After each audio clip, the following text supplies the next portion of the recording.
4 short horror stories. Written by Stories from the Attic. Narrated by Robin Mcconnell. The Bogey Hole. Of course, when it came to the kids, we all knew what had happened to Danny. It was simple. Joey Loam had got him. We never really talked about it amongst ourselves, and we certainly never mentioned it to the adults, but we all knew. Joey Loam had got him and taken him back to the Bogey Hole. The Marston Council estate where I grew up was, to put it into a single word, grim. To put it into 2 words, bloody grim. And into 4, bloody grim and boring. Like many council estates, the overall impression given off by the place, or by the buildings at least, was one of an all-encompassing grey, an endless maze of concrete, pebble dash, and banality. It was not, in short, the sort of place you'd expect to find a monster. Still, behind the rows of uniform fences, double-glazed windows, and cookie-cutter gardens, there existed the thing that elevates all estates above the dankness of the provision, the people. And, as always, where there are people, there are stories.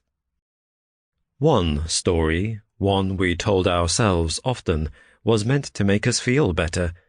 It was also meant to be true. You know the one.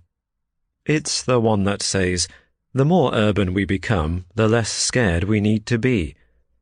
As if all of the dark things can be chased away with bulldozers, and that by replacing trees with concrete or candlelight with street lamps, we can somehow pave over those other, more sinister stories, the ones that keep us awake at night and make our flesh crawl. There are no ghosts in a city, we tell ourselves. No demons in a car park. But these are adult stories. Children are more truthful.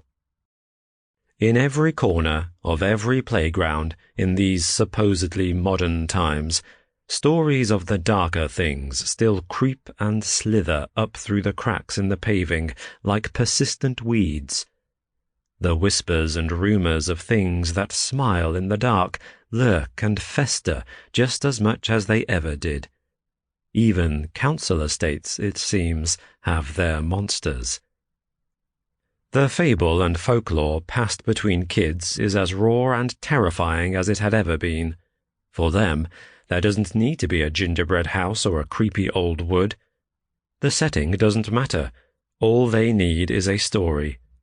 A first-hand account from a friend of a friend, a kernel of truth, nurtured by hearsay, which can grow into a tale that would chill the blood of most adults.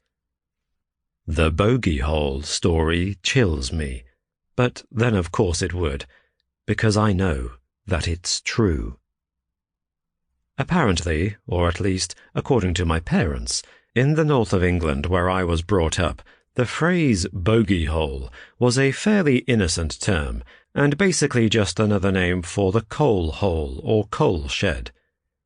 Now, I know what you're thinking.